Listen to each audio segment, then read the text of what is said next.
Welcome back to Marketing Careers Uncovered. This episode's a little bit special, and it all goes back to a little bit of a morning routine of mine. So, like most people, I'm partial to a little morning scroll through Instagram. You can picture it really, amusing cats, a few fails, a bit of questionable humour, and people with vastly superior DIY skills than I could ever hope to attain. But then this bald bloke starts increasingly popping up in between all of these, and he's wandering around various streets. He's giving some remarkably practical advice, essentially on what it means to be more strategic at work. So think about how to pitch ideas, getting buy-in, navigating office politics, comm strategies, getting promoted, that sort of stuff. So the chap I'm talking about here, his name is Julian Cole. And as I started to find out a little bit more about him and his work in creative agencies, he's worked for some big, well-known brands like PlayStation, Bacardi, Snickers, etc. All real household stuff that we'll all know in some shape or form. And given his role now, training strategists both in-house and agency side in some of those core skills, I knew there'd be loads of really, really good stuff for us to talk about. So after reaching out to him and him thankfully saying yes, otherwise this would have been a very short episode, we sat down and had a really good conversation about what we really mean when we talk about strategy and being strategic, and how we can employ some of that strategic thinking to get us further ahead.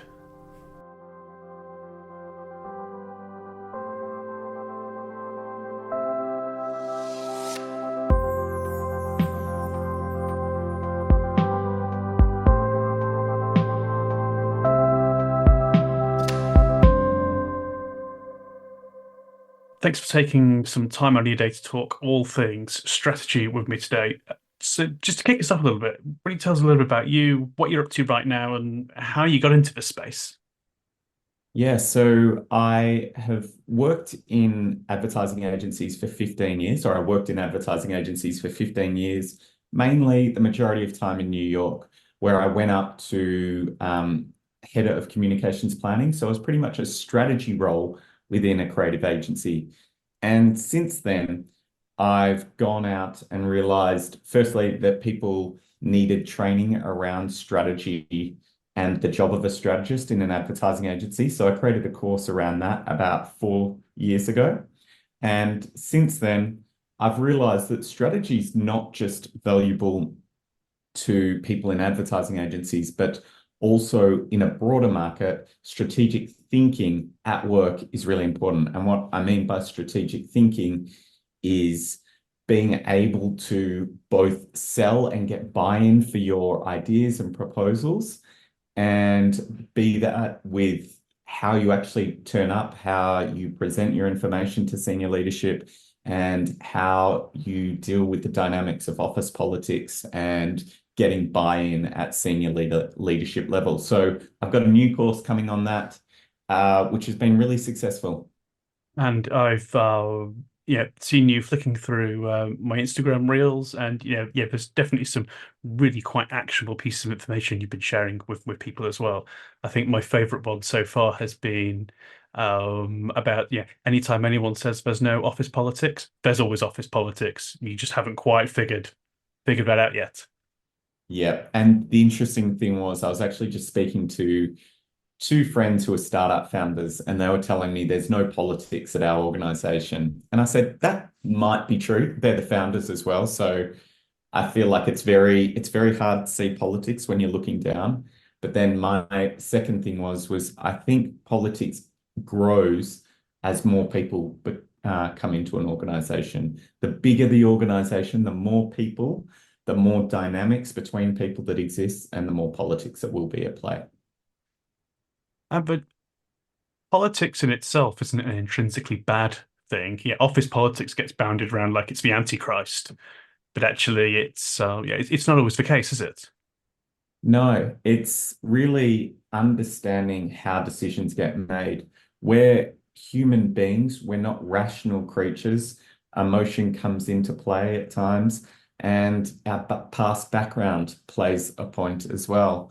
And so understanding all those variables that go into a decision is really key. And I think to just try to dismiss that office politics doesn't exist is a completely bad way of doing it, and actually is hurtful to not only yourself, but your team and the time. If you spend a lot of time investing, getting, different members of the team to do stuff. So it's always best with an example, but I remember the time I really saw the importance of office politics was I had some early wins when I had moved to BBDO, which is this big creative agency in New York. It's 800 people, and definitely politics are at play there.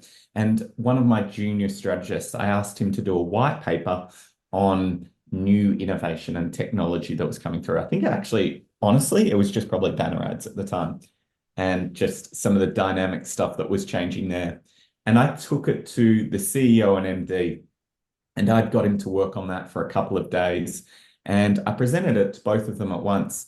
And they both looked at each other. I remember the look in the meeting. They're like, we don't really get what this is about. Or like there was clearly something that wasn't aligning. And they both kind of shut the idea down and said, hey, let's just sit on this. Let's wait.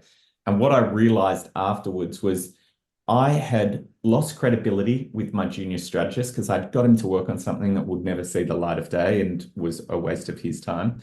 And the only person who was to blame there was me, and not understanding the dynamics of office politics. Because what I should have done was take it to one of those two leaders, the MD first, and really explained it to them and made sure they didn't have any questions and got them on board, and then gone to the CEO and sold it to them as well. And simply just not understanding, how to build a coalition around an idea had just lost me a lot of, respect with one of my junior strategists who might question next time I ask him to do a proactive project. And also, it doesn't look good when you're not being able to sell through to a CEO and MD. And it was nothing about the idea, because they loved it afterwards. The CEO and MD presented something very similar later, but it was just on the way that I just didn't understand the politics at play. And it's that realization that presentation is actually the end point, not the beginning of the beginning of the process. So if we went back a little bit, and particularly my world, talking and dealing with a lot of marketers and stakeholders, the term being strategy gets bandied around quite a lot with, and I'm sure you've seen this as well, wildly different interpretations. Yes, in your words, how do you describe strategy and what it means to be strategic? Yeah. So I'm going to give you two definitions. I'm going to give you my definition for strategy and then my definition for strategic thinking. Strategy has four pieces to it. So a strategy is, firstly, has a goal, a problem, an insight or new information, and then the solution. So they're the four pieces that we always have. Now, a goal is where we want to get to. So if we go back to that example that I gave before about the banner, why was I presenting innovations in banners for a very traditional old school ad agency?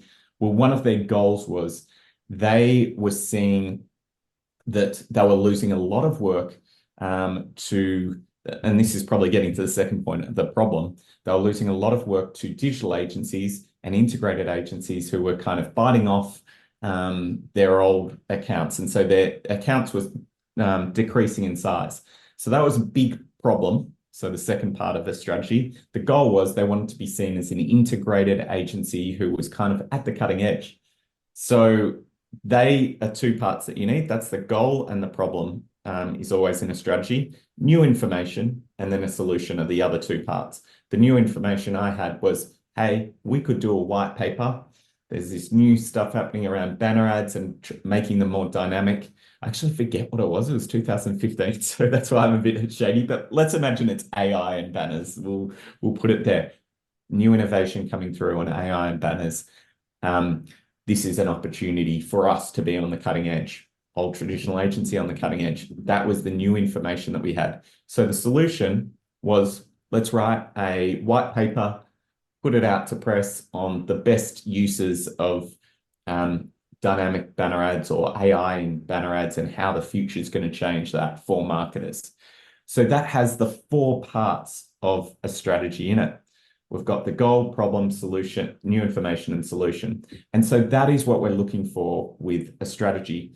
And that's the same in advertising. We're often thinking about the consumer. So a famous ad I'm just thinking off the top of my head was Cheetos. With Cheetos, one of their funny things that they do in America is talk about Cheetos dust, which we usually see as a bad thing on people's hands. You're like, I can't do anything because Yeah, I've you got the can't wash it Cheetos off quick dust on enough. me.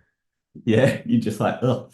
But they were they did an amazing thing by being able to change that. So what they realized when we were doing marketing and when they were doing the advertising research is they realized that um, this new generation, and the problem was this new generation is feeling pressure to hustle every minute. This hustle culture was everywhere. You just got to optimize every single minute.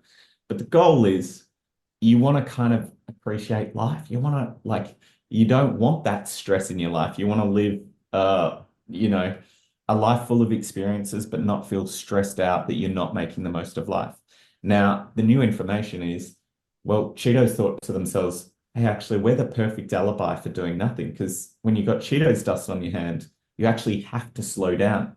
You have to take time to have the original reason for a snack was to take a time out, Kit Kat's line as well.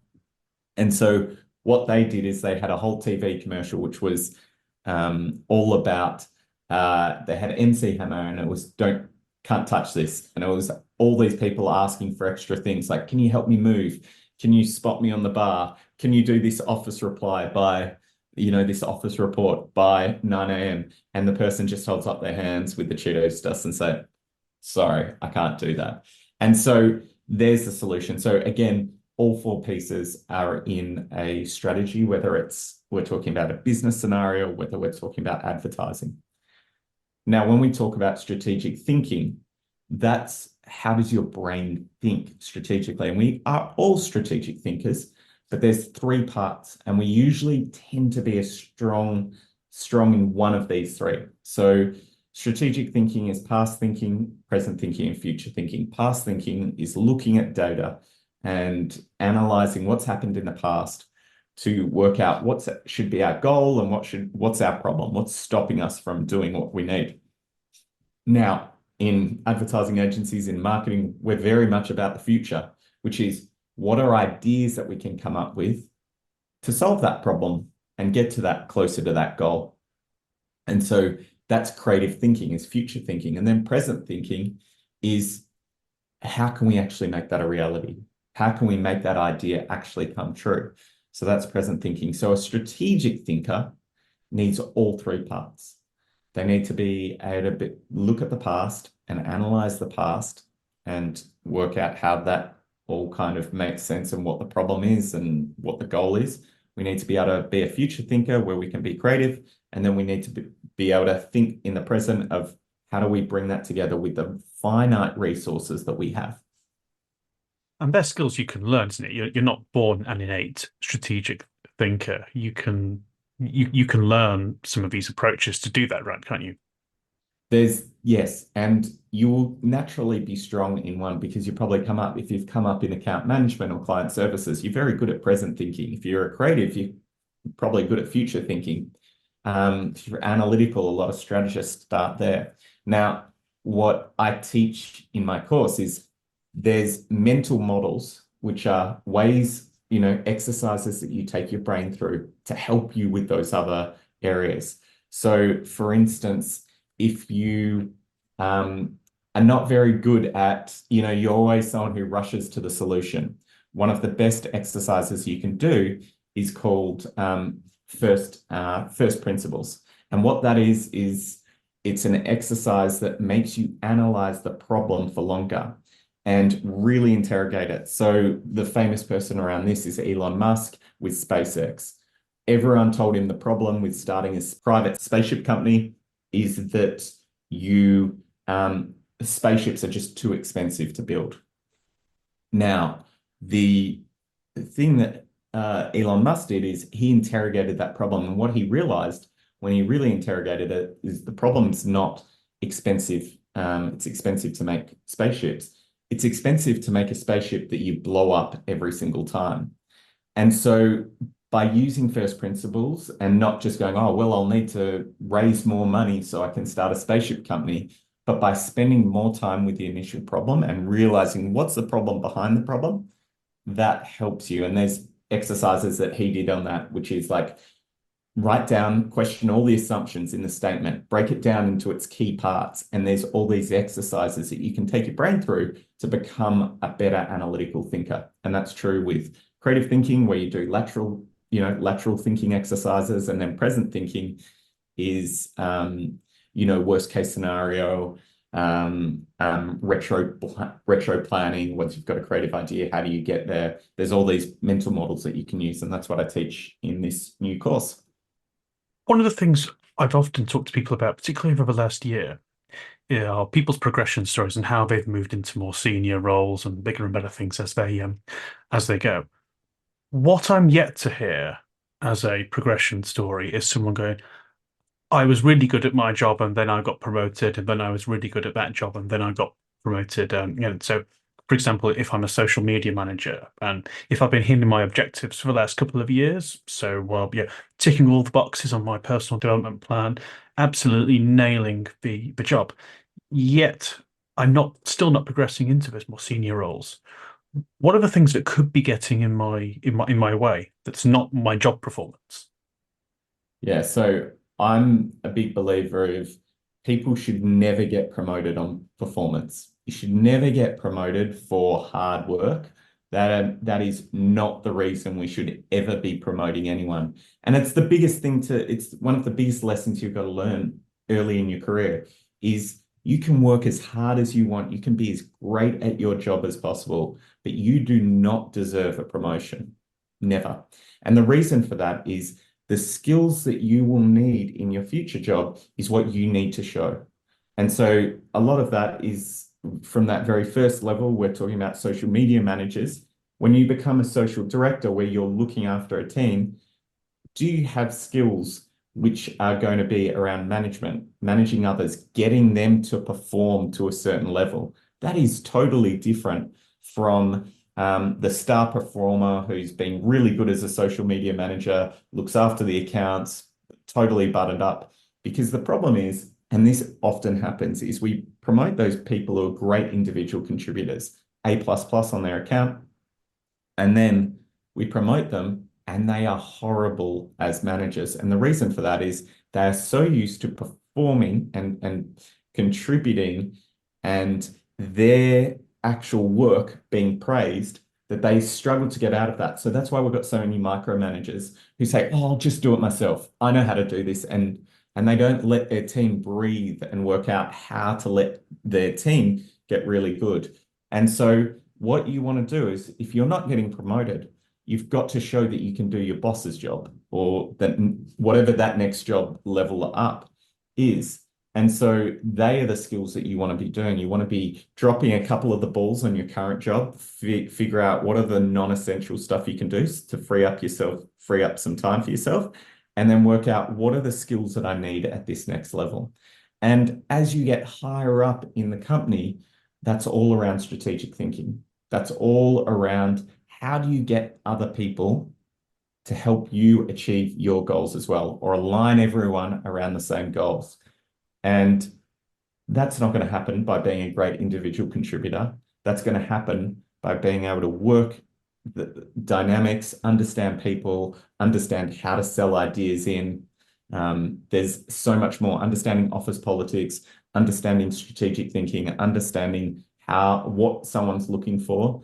Those are all the skills you want. And now, given that we're in a world where, the cat's out of the bag now with AI, whatever your viewpoint on it may or may or may not be, those technologies are here to stay. So arguably, some of those ways in which you can develop and progress are quite different than they would have been, even just 5 years ago. Do you have any views on how we can start to use some of those tools in a smarter way to help get you on that next rung? I think a couple of things here, right? So firstly, I agree with you. AI is changing everything. The biggest thing I think it's changing is security around becoming a specialist. So if when I was growing up, everyone wanted to be a lawyer. Right? Lawyer's great. Like I wanted to be a lawyer, didn't get the marks, didn't get into law school. Unfortunate, but probably now I see as very fortunate. Because the thing about being a lawyer is you're a specialist. You've got a specialized skill set. And the problem with the specialized skill set is you're hedging your whole career on that skill set is going to be valuable for the whole of your life. It's like if you think about the stock market, it's the difference between investing in just one company versus investing in an index fund where you're investing in the top 500 companies. You don't ever want to be doing that. So it was law and now it's software development. 5 years ago, everyone was like, I want to be a software developer because they're making all the money. Now AI is replacing law. It's the top law firms are one of the biggest investors in AI. So they're going to sweep out all those bottom jobs. Software development completely under siege at the moment as well. And so I think the biggest thing to me with AI is it's teaching people you cannot be a specialist. You need generalists. And when we're talking about generalist skills, we're talking about how can you manage other people who are not in your discipline? You want to rise up through it.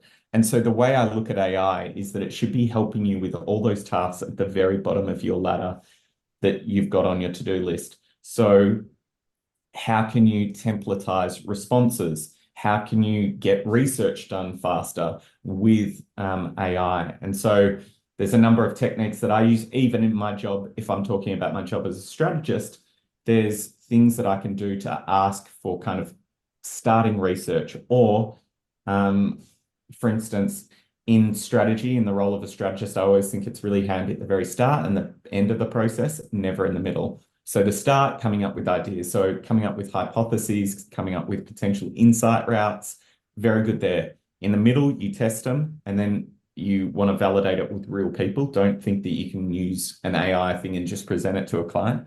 And then at the end, you want to sharpen your words. And having an AI to bounce ideas off or simplify your language is really helpful. I increasingly thought about AI as a junior colleague who, yeah, can help you with a lot of the legwork, pulling these bits and pieces together. But you've still got to have that fundamental oversight and accountability that, you know, you won't survive long by wheeling something in. And if it's shot to flames going, oh, sorry, it was the AI that did it. It's just not going to, Yeah, that just will never fly. totally. I agree with you. So just to wrap us up, what's the one thing that you wished someone had told you as you were when you were first starting out? I think one of the best things you can know is at the very start of your career, there is going to be office politics at play, and you will not be involved in that. You're too junior on the board, you're a pawn on the board. But the great thing that you get the opportunity to do is to look and view other people playing the game. What does senior leadership do? How do they act? How do things get sold through an organization? And really start to study office dynamics and work dynamics. How do things actually get made? Because the sooner you start to craft that skill, the higher up and the faster you're going to get promoted because you're going to understand what does this organization value? How do you get things through this organization? Because I can tell you right now, it's not on a job hierarchy board or you're not going to just see things, oh, present to this person, that person, and then we're going to sell the idea. It doesn't work like that. And so understanding that earlier on and really paying attention to the dynamics is going to be your best opportunity.